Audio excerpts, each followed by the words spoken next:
আজকে যে বিষয় নিয়ে আমরা রিডিং করব সেটা হচ্ছে তোমার শত্রুর বর্তমান এনার্জি কি রয়েছে, হাই আপে রয়েছে নাকি লো এপে রয়েছে, বা তার স্টারডাম কীরকম রয়েছে, তোমার প্রতি কীরকম ভাবনা চিন্তা রয়েছে, বা আগামী দিনে তার কি পদক্ষেপ নেওয়ার চিন্তা ভাবনা রয়েছে, এই নিয়ে আজকে রিডিংটা করব। রিডিং শুরু হওয়ার আগে বলি, রিডিংটা টাইমলেস, রিডিংটা জেন্ডার স্পেসিফিক নয়, রিডিংটা সমস্ত ধরনের মানুষের জন্য, সমস্ত জোডিয়াক সাইনের মানুষের জন্য রিডিং। যতটা ম্যাচ করবে ততটা নেবে, বাকিটা অন্যদের জন্য ছেড়ে দিতে পারো, বা ফিউচার ডিভাইন গাইডেন্স হিসেবে তুমি নিতে পারো। ওকে।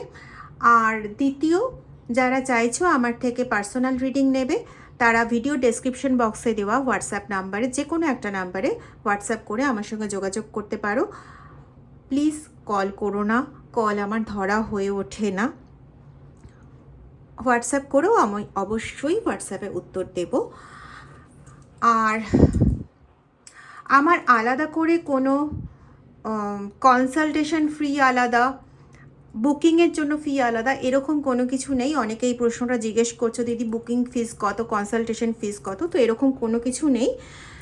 যে যখন রিডিং নেবে, রিডিং টাইমটা শুধু বুক করতে হয়, রিডিং টাইমে বসার আগে পেমেন্ট করতে হয়, এমনও না যে পেমেন্ট করে স্লট বুক করতে হয়। ঠিক আছে?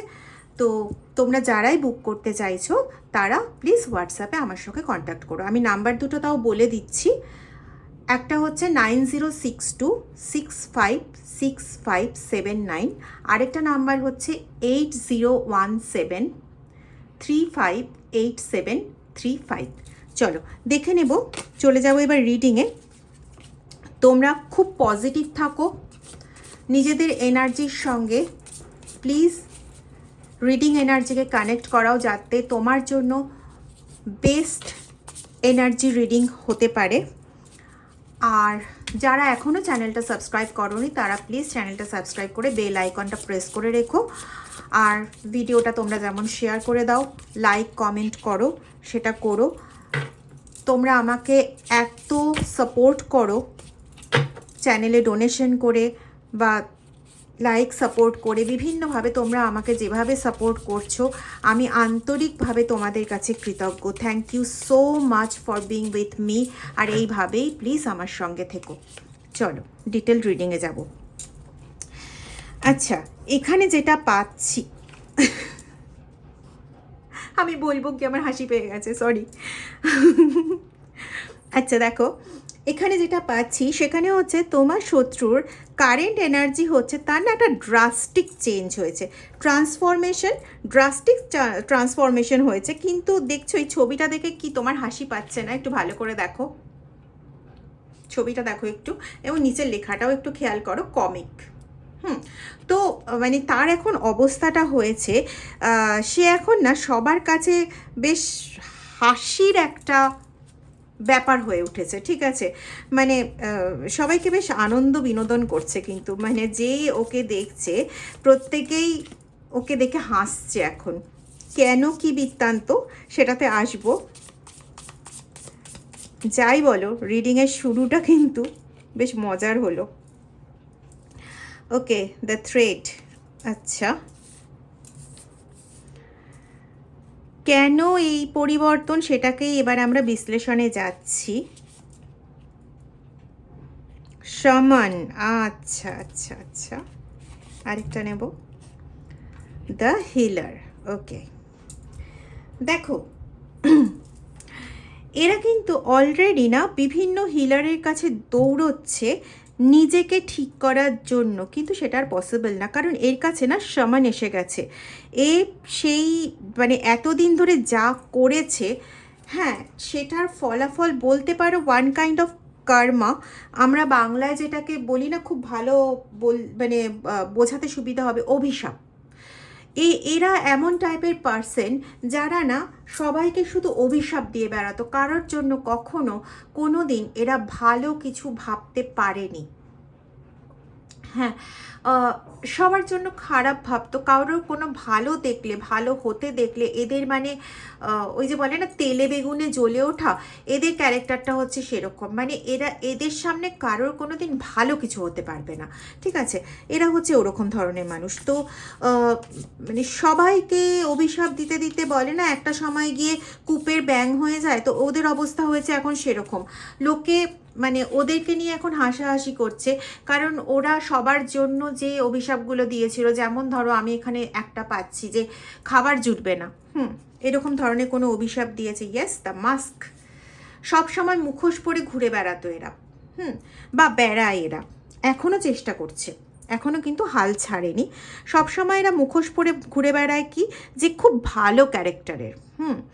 এবং যখন এই যে অভিশাপগুলো দিত না, সেগুলো হচ্ছে একটা মোড়কের আড়ালে, মানে এত আমার কষ্ট দিল, এত আমাকে ক্ষতি করলো, আমি স্বপ্নেও ভাবতে পারি না। এই কথাগুলো বললো, আমি কোনোদিন কানেও শুনিনি, এগুলো শোনাও পাপ। ভগবান এত কষ্ট আমাকে ঠিক বুঝবে, ওরা ঠিক বুঝবে, মানে এই রকম নাটকীয়। আমি হয়তো ওই নাটকটা করতে পারলাম না, ওই লেভেলের নাটকটা ঠিক হলো না আমার দ্বারা, কিন্তু ওরা হচ্ছে সবসময় নাটক করে এটা বোঝাতে চাইতো বা বোঝায় যে এখনো পর্যন্ত কিন্তু করছে কাজটা। হ্যাঁ, বোঝায় যে আমাকে যে কষ্ট দিয়েছে, আমি কোনোদিন স্বপ্নেও ভাবতে পারি না আমার শত্রুও এত কষ্ট পাক। ভগবান তুমি দেখো, মানে তুমি বোঝাবে, এইরকম একটা ভাষা। ওদের একদিন খাওয়ার জুটবে না, ভগবান দেখো ওরা যেন এরকম সমস্যায় না পড়ে, ওদের একদিন এই হবে না, দেখো ভগবান দেখো ওরা যেন এরকম না হয়। হ্যাঁ, এরকম মানে ওরা, তোমরা যে কর্ম, মানে এক কথায় বলতে গেলে তোমরা যে কর্ম করেছো সেই কর্মের জন্য তোমাদের খাওয়া পড়া জুটবে না, তোমাদের সাথে কোনো মানুষ থাকবে না, তোমরা একদিন মানে দূরছাই পাবে, ঠিক আছে? মানে এগুলো তোমরা তোমাদের কর্মা দ্বারা তোমরা স্যাঙ্গুইন করে রেখেছো। এটা হচ্ছে তোমার শত্রুদের বক্তব্য, আমার বক্তব্য না, তো বা ঈশ্বরেরও বক্তব্য না। কিন্তু ওরা মানে লোকের সামনে দেখাচ্ছে ভগবানকে ডেকে যে ভগবান তোমাদের মাপ করে দাও, মানে তোমাদেরকে মাপ করে দিতে বলছে যাতে তোমরা এই ধরনের দুর্ভোগগুলো না পাও। অ্যাকচুয়ালি কিন্তু আকারে ইঙ্গিতে তোমাদেরকে অভিশাপ দিল। কেন অভিশাপটা দিল? কারণ ওদের মনে হয়েছে যে তুমি ভালো আছো। সাপোজ ধরো তুমি নতুন কোনো একটা জিনিস কিনে এনে রেখেছো, সেটা ধরো তুমি পরোনি এখনো পর্যন্ত, ফেলে রেখেছো মানে কি তুমি রেখে দিয়েছো যে পরবর্তী কোনো একটা সময় ইউজ করবে, বা কোনো কোনো কারণে তুমি সেটা ব্যবহার করতে পারছো না, সেই নতুন জিনিসটা হতে পারে সেটা বেশ কয়েক বছর হয়ে গেছে, তাতেও তাদের সমস্যা কি না, তোমার তো প্রচুর টাকা পয়সা আছে, ওই জন্য তুমি জিনিসপত্র নষ্ট করছো, ভগবান দেখো ওর যেন কোনো ক্ষতি না হয়। বুঝতে পারছো? এই রকম টাইপের। অ্যাকচুয়ালি ব্যাপারটা হচ্ছে এরা ভীষণ ছোট মানসিকতা বললেও না, এদের সম্পর্কে বলাটা খুব কম হয়। যদি বলা হয় একদম ডাস্টবিনের মতো নোংরা, একমাত্র বোধহয় সেটাও ঠিকঠাক যায় বলে আমার মনে হয় না। সরি, আমার এতটা এই এনার্জিতে যাওয়া উচিত নয়, কিন্তু জানি না কেন আজকে যাদের কথা বলছি তারা এতটা নোংরা, এতটা অসভ্য। সোশ্যাল মিডিয়া, এই ওয়ার্ডগুলো ইউজ করা উচিত না, আমাকে ক্ষমা করবেন সবাই। যাই হোক, রিডিংয়ে এগোই।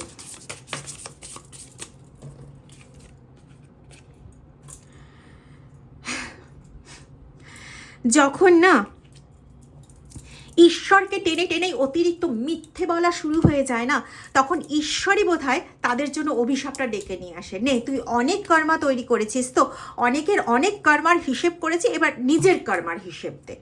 তোমার শত্রুর এখন কারেন্ট সিচুয়েশনে যেটা এসে উপস্থিত হয়েছে, সে কিন্তু নিজের অভিশাপ ভোগের জায়গায় একদম এসে রেডি। বলতে পারো জাস্টিস না, ঠিক জাজমেন্টের জায়গায় উপস্থিত হয়ে গেছে। জাস্টিস তারপরে আসছে। ইয়েস, দেখো বললাম না, সৃষ্টিকর্তা এবার বলছে ঠিক আছে, তুই তো অনেকের অভিশাপ ক্রিয়েট করেছিস, এবার এবার নিজের নিজের পালাটা এবার বোঝ। তো ক্রিয়েটার এখন নিজেই জাজমেন্টের জায়গায় চলে এসছে, তার জন্য জাজমেন্টের জায়গায়। এবং এখানে কিন্তু আমি যেটা পাচ্ছি সেটা হচ্ছে জাজমেন্টটা কিন্তু খুব অল্প স্বল্পর মধ্যে হবে না। এই একটা একটা ইয়ে পাচ্ছি 57 বছর, আই ডোন্ট নো এদের মধ্যে কারোর হয়তো 57, 55, 57 আশেপাশে, +-4, মানে এদিক থেকে 53 থেকে ওদিকে হচ্ছে 61, 53 থেকে 61 বছরের মধ্যে বয়স হতে পারে এই যারা এই ধরনের কাজ করছে। আর ওই দিকে আবার 27, 31, 43 এরকম বছরগুলো পাচ্ছি। কমন রিডিং, জেনারেল রিডিং সবার ক্ষেত্রে সেম বছর হবে না, +-4 করে নিতে হবে, ঠিক আছে? বা এক্স্যাক্টও মিলতে পারে, 42 বছর এক্স্যাক্টও মিলতে পারে, ঠিক আছে? আচ্ছা, বেশ কিছুদিন আগে কেউ একজন কমেন্টে লিখেছিলেন যে এম দিয়ে তো কত নামই হয়, বুঝবো কী করে? এবার কথাটা হচ্ছে রিডিংটা কমন রিডিং, তো ইনিশিয়ালটা এসেছে, আমি ইনিশিয়ালটা বলেছি। এবার আপনার যাদেরকে সন্দেহ হয় তাদের মধ্যে যদি এম নাম দিয়ে কেউ থাকে, আপনি সেটা একবার কনফার্ম করতে পারেন যে এই কি আপনার সেই ব্যক্তি যাকে আপনি খুঁজছেন।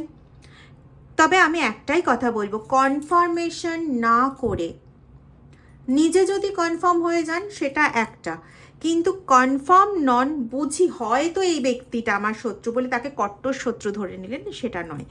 যদি কোনো দ্বিধাদ্বন্দ্ব থাকে তাহলে যে কোনো কারোর কাছ থেকে একটা রিডিং নিয়ে নিন, রিডিং নিয়ে নিশ্চিত হন, তারপরে কাউকে তকমাটা দিন, ঠিক আছে? কেন বলুন তো?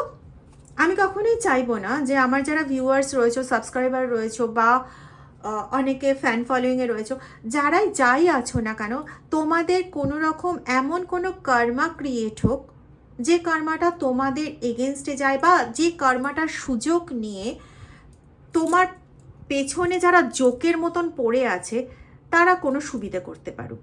দ্যাটস ওয়াই এটা বলা, প্লিজ অন্যভাবে নিও না কিন্তু কেউ, হ্যাঁ? আচ্ছা, এখানে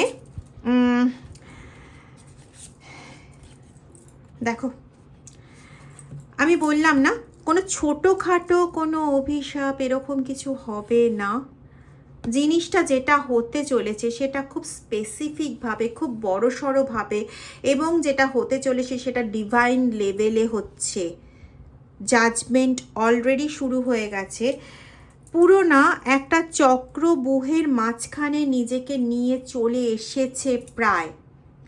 এবং আমি এখানে যেটা পাচ্ছি, একদম চক্রব্যূহের কেন্দ্রস্থলে নিয়ে চলেছে, যত ধর্মের নামে অপকার কাজকর্ম করে চলেছে তত বেশি নিজেকে না চক্রব্যূহের একদম মাঝখানে নিয়ে যাচ্ছে, যেখানে জাতাকল থেকে ফেরা তার পক্ষে আর সম্ভব না।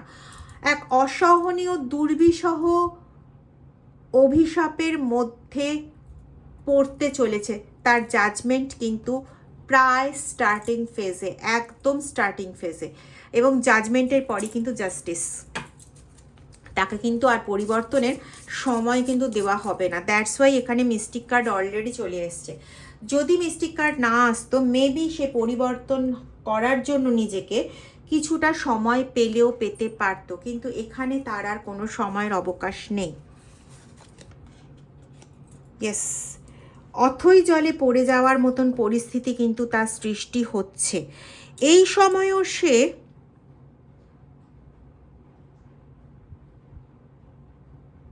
তোমার সম্পর্কে অদ্ভুত জিনিস ভাবছে।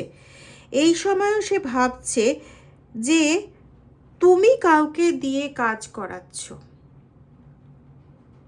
আসলে কি হয় ব্যাপারটা, নিজে যা করে না মানুষ তার বাইরে বেরোতে পারে না। তো মানে আজকে তুমি নিজে কারোর জন্য ভালো ভাবছো, তুমি কি পারবে এটা ভাবতে যে সে তোমার জন্য খারাপ ভাবছে? এটা ভাবতে প্রথমে তুমি ভাববে না না ও আমার জন্য খারাপ কি ভাববে, ও আমার জন্য ভালোই ভাবছে। কেন কি তুমি নিজে ভালো ভেবে মানে ভালো ভাবতে, ভালো ভেবে ভালোটা বুঝতে তুমি অভ্যস্ত।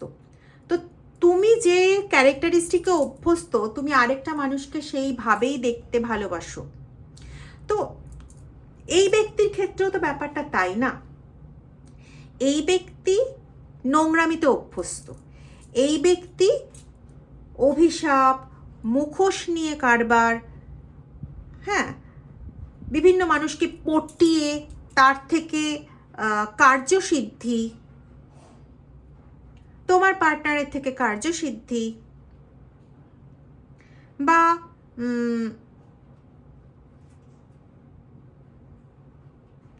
তোমার, আমি এখানে খুব গয়না কাপড় জামা পাচ্ছি, হয়তো কারোর ক্ষেত্রে আছে, এটা কমন রিডিং আগেই বলেছি, তো সবার ক্ষেত্রে যে একই রকম মিলবে সেটা নয়, কিন্তু কেউ হয়তো তোমার মানে কারোর ক্ষেত্রে হয়তো এই জিনিসটা হয়েছে যে তোমার কোনো গয়না আছে, যে গয়নাটাকে তোমার থেকে নেওয়ার জন্য বিভিন্ন রকমভাবে মানে চক্কর কষে যাওয়া হচ্ছে, এবং সেটা রাখার তোমার কোনো অধিকার নেই। বা হতে পারে এটা এমন কোনো মেল পার্সন দেখছেন এখানে বা দেখছো, যার হয়তো তার নিজের কারোর জন্য জিনিসটা কেনা ছিল, সামহাও কোনোভাবে ওটা দেওয়া হয়নি, ওটা থেকে গেছে নিজের কাছে, ওই জিনিসটা তোমার থেকে কেড়ে নেওয়ার জন্য প্রচণ্ডভাবে চেষ্টা চলছে। সেটা হতে পারে কোনো গয়না বা হতে পারে অন্য কিছু, যেটা তোমার কাছে প্রচণ্ড দামি, প্রচণ্ড মূল্যবান, এবং ওটা তোমার কাছে বলা যেতে পারে একটা লাইফ, একটা জীবন, হ্যাঁ, এতটাই তোমার কাছে জিনিসটা ইম্পর্টেন্ট। সেটা কোনোভাবে কেড়ে নেওয়ার বা ওটাকে নিয়ে তাচ্ছিল্য করা, সামথিং লাইক দ্যাট, এইটা এটা এটা কোনোভাবে তোমাকে প্রচণ্ড একটা কষ্ট দিচ্ছে। কোথাও এই কষ্টটাই হয়তো ডিভাইনের কাছে ঠিক পছন্দ হচ্ছে না। আমি এখানে পাচ্ছি হার্ট, বললাম না, আমি এখানে পাচ্ছি কোনো 11-11 মোমেন্টে, হতে পারে সেটা সকাল 11টা 11, যদিও আমি পাচ্ছি রাত্রি 11টা 11, এই 11-11 মোমেন্টে না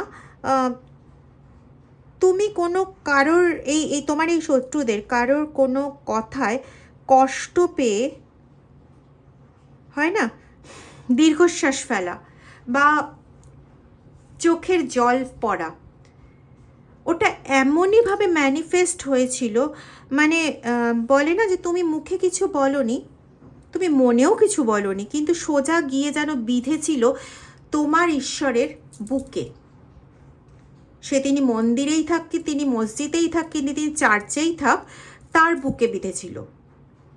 এবং তবের থেকে মানে তোমার যাদের ক্ষেত্রে এটা মিলছে আর কি, 3, 5, 7 এই 3টে নাম্বার তোমাদের জন্য উল্লেখযোগ্য, বা মার্চ, মে,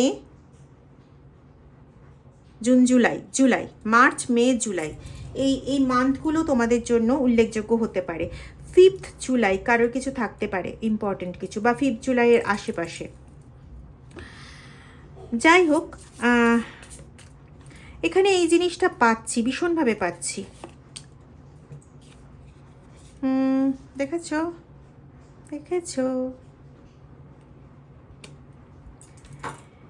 এ কিন্তু এখনো না দমার পাত্র নয়, মানে এখনো এ কোনো মৌলবী, কোনো তান্ত্রিক বা কোনো পুরোহিতের কাছে গিয়ে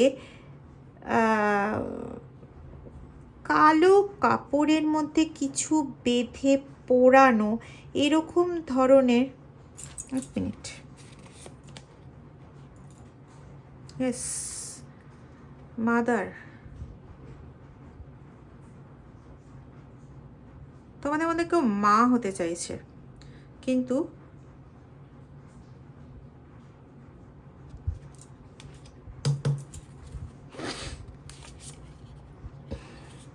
বেঁধে রাখা আছে, পুরোপুরি বেঁধে রাখা আছে। তোমার এনার্জিকে পুরোপুরি শেষ করতে চাইছে। পজিটিভ এনার্জি, পজিটিভ যে স্পিরিটটা রয়েছে সেই স্পিরিটটাকে পুরোপুরি মানে খেয়ে নিতে চাইছে বলা যেতে পারে। আমি এখানে একটা ইয়ে দেখতে পাচ্ছি, একটা কালো কাপড়ের মধ্যে কালো সর্ষে আর কিছু জিনিস আছে যেটা ভীষণই ঠিক ক্লিয়ার আসছে না।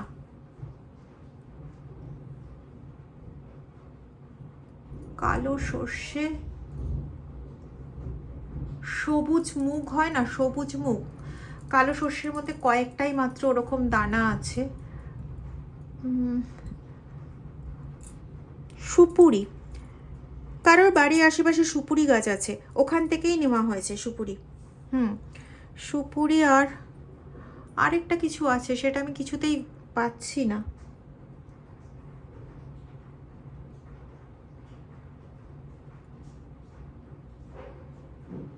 শুকিয়ে যাওয়া আদা, শুকিয়ে যাওয়া আদা, এই শুকিয়ে যাওয়া আদা এবং সুপুরি এই দুটো তোমাদের বাড়ির থেকে সংগৃহীত বা বাড়ির আশেপাশে মানে তোমাদের পরিচিত লোকের থেকে সংগৃহীত, ঠিক আছে।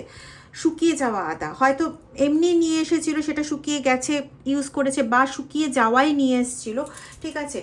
এই কটা জিনিসকে কালো কাপড়ের মধ্যে পুটুলি বাঁধিয়ে সেটাকে ওই সাদা যে মোমগুলো হয় সেই মোমের আগুনে পোড়ানো হচ্ছে। তার মানে বাড়ির যা পজিটিভ এনার্জি আছে সেই পজিটিভ এনার্জিগুলোকে নষ্ট করা,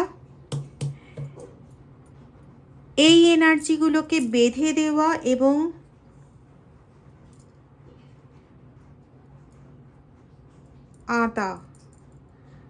আদা দিয়ে পজিটিভিটির কাজ করা হয়, আদা দিয়ে মানিটারিরও কাজ করা যায়। আচ্ছা, আদা দিয়ে তো পৈশাচিক কাজও করা যায় না, আদা দিয়ে পৈশাচিক কাজ করতে গেলে পরে সেখানে সর্ষে দিলে হবে না, তাহলে আচ্ছা আচ্ছা আচ্ছা আচ্ছা, প্রেত চালান করা হচ্ছে তোমাদের বাড়িতে, প্রেত চালান করা হচ্ছে। দেখবে তোমাদের বাড়ির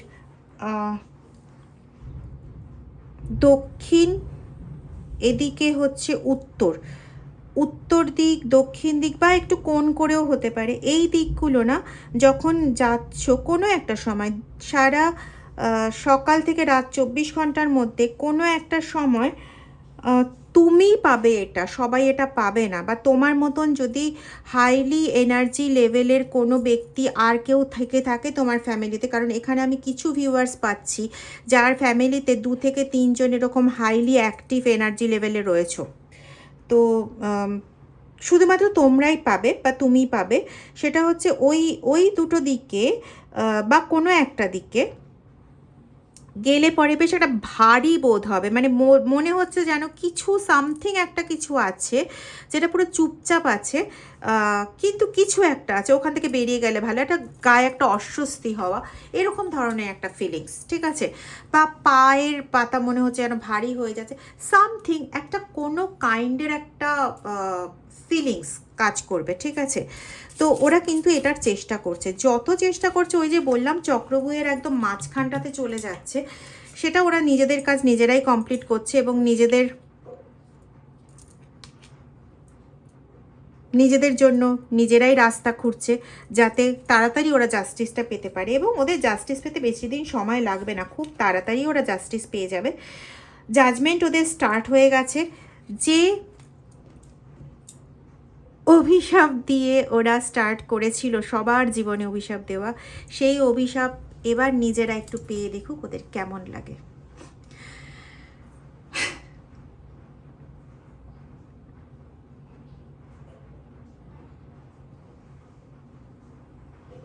তোমার নামে কোনো পায়রাকে বন্দি করে রেখেছিল, কোনো পায়রাকে বন্দি করে রেখেছিল,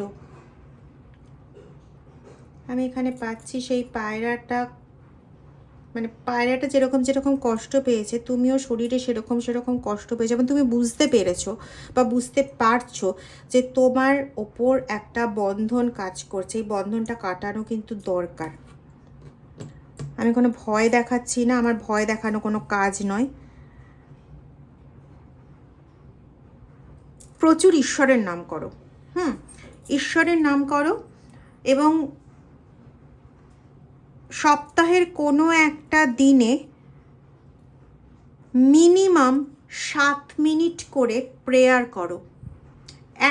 এক টানা বসে 7 মিনিট প্রেয়ার করো, সে তুমি যে ধর্মেরই হও না কেন, ঠিক আছে? নিজের প্রোটেকশনের জন্য, নিজের এই বন্ধনের থেকে কিছুটা আলগা হওয়ার জন্য প্রেয়ার করো, এবং সবচেয়ে বড় কথা হচ্ছে নিজের এনার্জিটাকে ফেরানোর জন্য, ঠিক আছে? এগুলো করো, একটু হলেও রিলিফ পাবে।